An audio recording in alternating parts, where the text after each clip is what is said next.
तो भाई हेलो अस्सलाम वालेकुम। Welcome to Jawad views. Match तो आप सबने देख ही लिया होगा, ऑस्ट्रेलिया वर्सेस श्रीलंका का। जो फेटा लगाया है ऑस्ट्रेलिया ने श्रीलंका का, मतलब फाइनली ऑस्ट्रेलिया जो कंगारू हैं वो जाग गए। फाइनली उन्हें याद आ गया, आज के मैच में उन्हें होश आ गया कि यार हम ऑस्ट्रेलिया हैं और हमें ऑस्ट्रेलिया की तरह वर्ल्ड चैंपियन की तरह खेलना है। और आज फाइनली ऑस्ट्रेलिया ने इस वर्ल्ड कप में अपनी फर्स्ट विन जो है रजिस्टर कर लिया अगेंस्ट श्रीलंका। अराउंड 120 समथिंग की पार्टनरशिप हुई थी निशंका और परेरा के बीच। मतलब एक टाइम पे मुझे ऐसा लग रहा था कि भाई श्रीलंका जो है इस वक्त 350 रन तो बनाएगी, जिस तरह से श्रीलंका के ओपनर्स ने स्टार्ट दिया था। 160 पे समथिंग उनकी 2 विकेट्स डाउन थी और 200 समथिंग पे उनकी क्या नाम है पूरी टीम आउट हो गई। सेकेंड इनिंग्स की अगर बात करते हैं ऑस्ट्रेलिया की, तो स्टार्टिंग में ऑस्ट्रेलिया भी थोड़ी शेकी लगी। ऑस्ट्रेलिया ने भी कहा यार मतलब आप जीत जाओ, और ट्रस्ट मी मैं मतलब दुआ कर रहा था कि यार ऑस्ट्रेलिया हार जाए, क्योंकि अगर ऑस्ट्रेलिया हारता तो हमारे जरा चांसेस अच्छे हो जाते इस टूर्नामेंट में। हम तो वैसे भी मतलब इसी आश्रय में होते हैं कि भाई फलाना टीम फलाना को हरा दे, इस दिन ये मुआवजा हो जाए, कुदरत का निज़ाम हो जाए, बारिश बारिश हो जाए, फलाने की तबीयत खराब हो जाए। हम इसी तरह ही लड़ मर कर क्या नाम है जीतते हैं, और एंड में कुछ नहीं मिलता तो 92 की क्या नाम है कुछ चीज़ों को एक साथ जोड़ देते हैं। तो मैं यही दुआ कर रहा था कि ऑस्ट्रेलिया हार जाए, लेकिन भाई और एक मोमेंट में जो इनिशियली लग भी रहा था कि ऑस्ट्रेलिया हार जाए। श्रीलंका का तो पूरी तरह से इस टूर्नामेंट में अब खत्म हो चुका है, क्योंकि पहले भी वो साउथ अफ्रीका से भी हार गए, पाकिस्तान से भी हार गए, हमसे भी हार गए और बड़े मार्जिन से हारे। तो नेट रन रेट तो उनका ऑलरेडी बहुत डैमेज हो चुका है। ऑस्ट्रेलिया की अगर बॉलिंग की बात करें, तो अगर आपने मैच को क्लोजली देखा है तो एक चीज तो क्लियर हो गई है कि पिच जो है भाई दोनों डिपार्टमेंट्स के लिए सुटेड। बॉलर के लिए ये है कि भाई आपने एक अच्छी लाइन और लेंथ में बॉल करनी है। फास्ट बॉलर्स की बात करें, हमने देखा एंड में किस तरह से स्टार्क ने विकेट ली। बॉलर्स जो हैं उनको लाइन और लेंथ अपनी बहुत अच्छी रखनी है इस पिच के ऊपर, अगर आपको विकेट्स लेनी है। अगर आप लाइन और लेंथ अच्छे रखेंगे आपको विकेट्स लाजमी मिलेगी। स्पिनर्स की अगर बात करते हैं तो आपने देखा कि स्पिनर्स का कितना बड़ा रोल है। मतलब जैम्पा ने आई गेस चार चार विकेट जो है क्या नाम है इस मैच में ले ली। मिडिल में आकर जैम्पा ने कमर तोड़कर रख दी श्रीलंका की। तो एक क्वालिटी स्पिनर होना आपकी साइड में कितना वैल्यू वैल्यू ऐड करता है, ये पाकिस्तान को इस पे बहुत सोचना पड़ेगा। ऑस्ट्रेलिया जो इस वक्त सही मूवमेंट में जाग चुकी है, और ये हमारे लिए खतरा हो सकता है, क्योंकि ऑस्ट्रेलिया जैसी टीम जो है उसको जीतना आता है, वो प्रेशर सिचुएशन में परफॉर्म करना जानती है। पाकिस्तान के लिए अब एक खतरा है, बाबर आजम को टीम बहुत अच्छी चूज करनी होगी। मैं अभी भी ये चीज समझता हूँ कि फखर को बाहर बिठाना बहुत बड़ी बेवकूफ़ी है। आपको फखर को लेकर आना पड़ेगा अब्दुल्ला शफीक के साथ। अगर आपने बैट खेलना ही दोनों में से किसी ओपनर के ऊपर, तो आप फखर पे खेलें, अगर क्योंकि फखर अगर चलता है तो वो मैच छीन लेगा अगली टीम से। At the same time Nawaz या शदाब में से किसी एक को ड्रॉप करके आपको स्पिनर लेकर आना है, उसामा मीर को लेकर आना है। आपने देख लिया कि कितना इस वक्त कितनी इंपॉर्टेंस है एक स्पिनर की आपकी इंडिया की पिचेस पे। और अगर आपने इसी सेम लाइनअप जो आपकी स्पिन बॉलिंग है, नवाज जो कि जिनकी बॉल घूमती नहीं है, उनको तो मैं कहता हूं कि वो लेफ्ट आर्म स्ट्रेट बॉलर है, और शदाब जो है शेडी भाई, उनका तो टप्पा ही नहीं पड़ता है पिच के ऊपर। ऐसा लगता है कि उनके टाइम जो होती पिच जो होती है वो छोटी जाती, तो वो फुल टॉसेस पे फुल टॉसेस देते हैं। घूमना छोड़ो, मतलब उनकी तो बॉल ही नहीं गिर रही ना पिच के ऊपर, ताकि हमें पता चले कि वहां घूम रही है या क्या मसला है। अभी तक तो उनकी बॉल ही पिच में नहीं गिर रही है। नवाज को मैं समझता हूँ, मेरा जो पर्सनल ओपिनियन है, मैं समझता हूँ कि नवाज को बाहर होना चाहिए। शदाब फिर भी फील्डिंग पे कुछ कर लेता है, बैटिंग में थोड़े बहुत मुझे थोड़ा ऐसा लगता है कि वो कर लेगा। बाकी नवाज को बाहर होना चाहिए। नवाज की कोई कंट्रीब्यूशन मुझे ऐसी याद नहीं आ रही है। बाकी आप अपना ओपिनियन मेरे साथ शेयर कर सकते हैं। तो लेट्स सी पाकिस्तान किस तरह से परफॉर्म करता है। अच्छा, एक और चीज़ आई है मार्केट में कि वसीम अकरम जो है वो बड़े खफा हैं बाबर आजम से। क्यों खफा है? क्योंकि मैच के बाद, इंडिया पाकिस्तान के मैच के बाद बाबर आजम की बर्थडे थी, तो बाबर आजम ने, अब मुझे नहीं पता विराट कोहली ने खुद दिया उसको ऐसा गुड जेस्चर या बाबर आजम ने उनको रिक्वेस्ट करी थी, लेकिन जो भी है बहरहाल विराट कोहली अपनी शर्ट एक्सचेंज करते हुए दिखे बाबर आजम के साथ। उसके बाद वसीम अकरम की, जो वसीम भाई हैं, उनकी बात को ज़रा गौर करने की कोशिश करूं तो मैं समझता हूँ कि उनके जो उनका जो क्रिटिसिज्म है, उनके जो इमोशंस हैं, उनके जो सेंटिमेंट्स हैं, वो जायज़ हैं। क्योंकि जब आप एज अ कैप्टन, आप क्या नाम है, अपनी साइड को लीड कर रहे होते हो, आप पाकिस्तान के कप्तान हो, आप लीडर हो, और इंडिया और पाकिस्तान की क्या राइवलरी है वो हम सबको पता है। तो मुझे उसको बताने में मतलब मैं उसे बताने में, एक्सप्लेन करने में टाइम वेस्ट नहीं करना चाहता। हम सबको पता है क्या राइवलरी है। तो जब आप इस तरह का मैच हारते हो वन साइडेड, एक तो होता है कि आप फाइट करके हारो तो समझ में आता है एंड में इस तरह की कि यार ठीक है, मतलब प्रेशर वाला गेम था, दोनों ने जान मारी, एक ना एक टीम को जीतना होता है एंड में।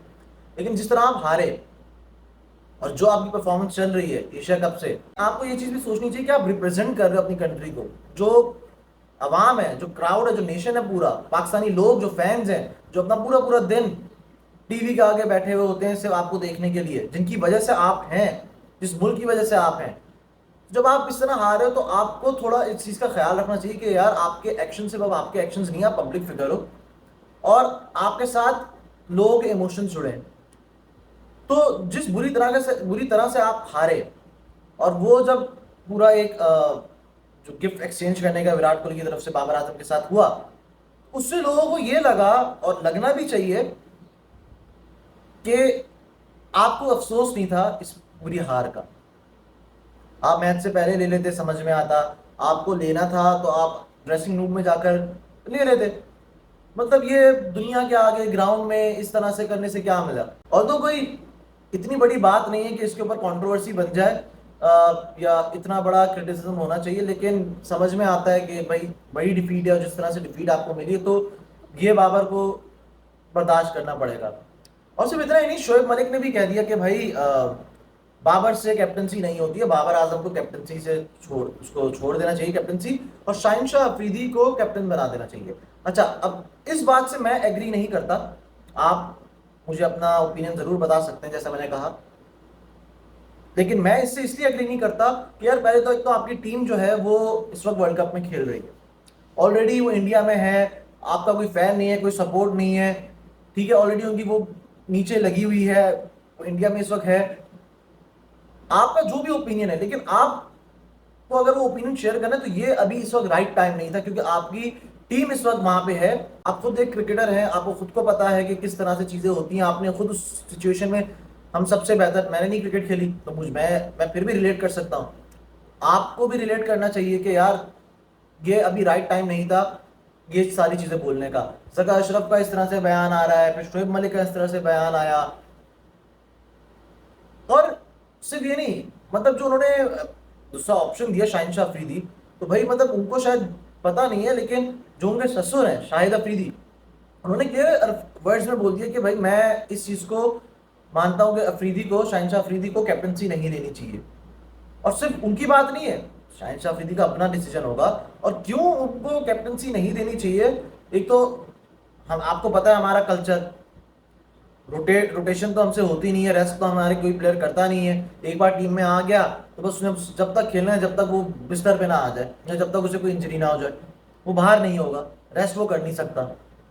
तो एज अ फास्ट बॉलर आपको आपकी बॉडी को रेस्ट करना बहुत इंपॉर्टेंट होता है। लेकिन हम तो छोटी छोटी टीम्स के अगेंस्ट भी खेल रहे होते हैं, नैदरलैंड, जिम्बाब्वे, नेपाल, इन सब के अगेंस्ट हमने सारे सारे मैचेस खेलने होते हैं, टेस्ट मैचेस खेलने होते हैं।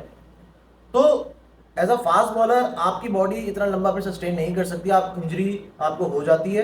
तो शाहिन अफरीदी तो इस कैप्टनसी की रेस से ऑलरेडी बाहर है, उनको होना भी नहीं चाहिए। रिसेंटली अभी इंडिया पाकिस्तान के मैच में हुई, जब मैच चल रहा था तो कमेंट्री बॉक्स में रवि शास्त्री कमेंट्री कर रहे थे, उनके साथ शायद वकार यूनुस भी बैठे हुए थे। तो ऐसी उनकी डिस्कशन चल रही थी या चल रही होगी, किसी ने उनसे सवाल पूछा शाहिन शाह अफरीदी के बारे में कि किस तरह का बॉलर है, क्या है, आप अपना मतलब आपका आपका क्या सोचना है। रवि शास्त्री, जिस तरह का उनका अंदाज है, एकदम ब्लंट, डरते नहीं है किसी से कुछ भी बोलने में। तो उन्होंने क्लियर वर्ड्स में बोल दिया लाइव मैच के दौरान कि शाहिन शाह अफरीदी कोई बड़ा बॉलर नहीं है, वो कोई वसीम अकरम नहीं है, उसको इतना ओवर हाइप करने की जरूरत नहीं है। मेरा क्या इसमें पर्सनल ओपिनियन है कि मैं बिल्कुल एग्री करता हूं रवि शास्त्री से इस स्टेटमेंट के ऊपर। ऐसा नहीं कि शाहिन शाह अफरीदी बुरा बॉलर है, परफॉर्मेंस थे भाई, हमें याद है शाहिन शाह अफरीदी ने क्या करता, अकेले ही इंडिया की टीम तोड़ दी थी पूरी। एशिया कप में भी जो उसने स्पेल डाला, अच्छा स्पेल था, जो भी हुआ उस मैच का रिजल्ट, लेकिन उसने विराट कोहली और रोहित शर्मा जो मेन बैट्समैन थे उनको आउट कर दिया। लेकिन काफी टाइम से हम ये चीज देख रहे हैं कि, और हमने नोट करी है कि शाहिन शाह अफरीदी को शुरू के 2-3 ओवर्स, जब मैक्सिमम 4 ओवर्स के निकाल दो, तो उसके बाद शाहिन शाह अफरीदी क्लूलेस हो जाते हैं। उनको समझ नहीं आता कि किस तरह से विकेट मिलेगी। उनका पेस गिरा हुआ है। अगर पिच पे असिस्टेंट होगी, पिच जो है वो आपको सूट करेगी, तो शाहिन शाह अफरीदी मतलब जबरदस्त बॉलर बन जाएंगे। पिच अगर जरा सी भी आप पिच में अगर कुछ नहीं होगा, अगर आपने लाइन और लेंथ पे बॉल करना, तो हमने देखा शाहिन शाह अफरीदी इस वक्त किस लाइन और लेंथ पे बॉल कर रहे हैं। इसके अगेंस्ट मैं समझता हूं कि नसीम शाह जो एक बहुत बड़ा बॉलर है और कंप्लीट बॉलर है। अगर आमिर की बात, अगर कोई बॉलर है जिसको मैं बहुत ही ज्यादा रेट करता हूं, तो वो नसीम शाह है, क्योंकि उसके पास स्विंग है, सीम है, लाइन और लेंथ बहुत अच्छी रखता है। वो अपनी डेथ ओवर से बॉल करता है, दिमाग यूज करता है बॉल करने के लिए, जैसे मोहम्मद आमिर यूज करता था। अगर उसे पिच से कुछ नहीं मिलता था तो वो अपना ब्रेन यूज करता था। वो लाइन ऐसी पकड़ता था कि बैट्समैन उसमें चांस ही नहीं ले सकते, लेंगे तो वो आउट। लेकिन ये सेम चीज हमें शाहिन शाह अफरीदी की तरफ से नहीं दिखती है। तो मैं टोटली इस पे एग्री करूंगा। बाकी आपका क्या ओपिनियन है, आप मेरे साथ जरूर शेयर करें। और अगर आपको ये वीडियो पसंद आई है तो इस वीडियो को लाइक करें, शेयर करें ज़्यादा से ज़्यादा, और सब्सक्राइब करें इस चैनल को, और बेल आइकन को जरूर प्रेस करिएगा, ताकि आपको नोटिफिकेशन आए जब भी मैं कोई भी दूसरी वीडियो डालूं। बाकी आप लोग को कैसी लगी वीडियो, आप मेरे साथ जरूर शेयर कर सकते हैं कमेंट्स में। मुझे आप लोग मेरे इंस्टाग्राम पे, ट्विटर पे फॉलो कर सकते हैं। इंस्टाग्राम पे आप मुझे पर्सनली बता सकते हैं डीएम करके। अगर आपको कोई इन्फॉर्मेशन मेरे साथ शेयर करनी है तो आप वहां पे मेरे साथ शेयर कर सकते हैं। लिंक जो होंगे वो मैंने डिस्क्रिप्शन में लगा दिए हैं, तो इस वीडियो के एंड होने के बाद आप वहां से मुझे ऐड कर सकते हैं। तो मिलते हैं फिर नेक्स्ट वीडियो में। तब तक के लिए अल्लाह हाफिज।